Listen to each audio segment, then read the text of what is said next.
Okay, more videos for my lefties. We have created our starting chain, and now we come to my least favorite part of crochet. And this is doing your foundation row. It's no fun. But once you get through it, you can make a lot of really cool stuff. So I'm just going to do this tiny section here that we chained in the last video. So you always want to go one chain farther if you're doing single crochet, which is what we're going to do this time. For single crochet, you want to chain one more than you need for your starting chain. And a lot of times for the patterns that's already built in, it'll tell you to do that. So I'm going to take my hook now, and I'm holding the chain so it's not twisted up. It's nice and flat. And I can see at the top, I've got,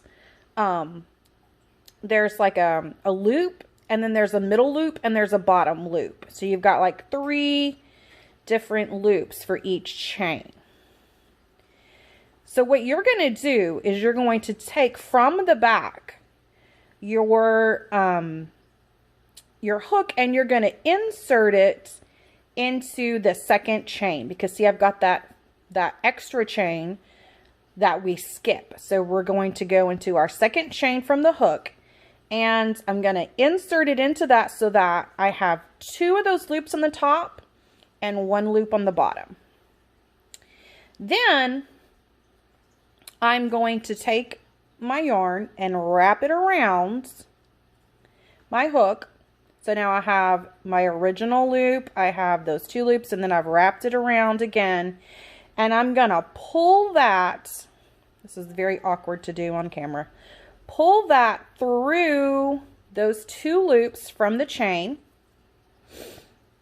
Then I wrap it again and pull it through both of them on my hook. Now I've made a single crochet. Okay, the first one's always the most awkward, and then after that they go a lot easier. So again, I'm going to take my hook, I'm going to insert it into the chain with 2 on bottom, or 2 on top, 1 on bottom. Then I'm going to wrap it around.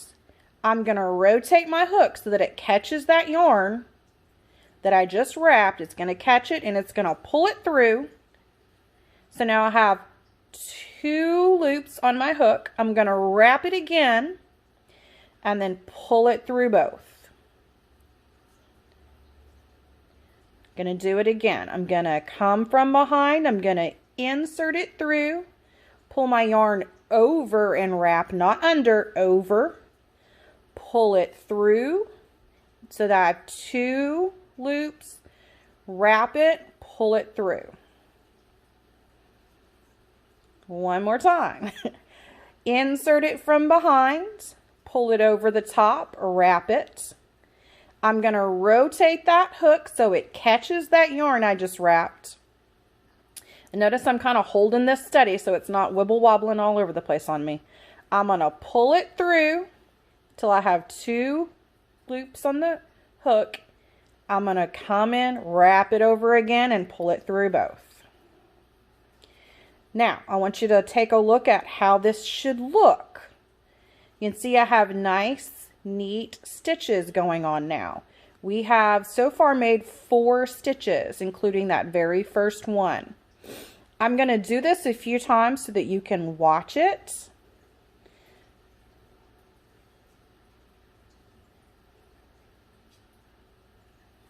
Get a little bit more yarn going here. Insert it from behind, wrap it, rotate, pull, wrap it, rotate, pull, till you've got another stitch. Okay, you're going to continue this all the way to the end of your foundation row.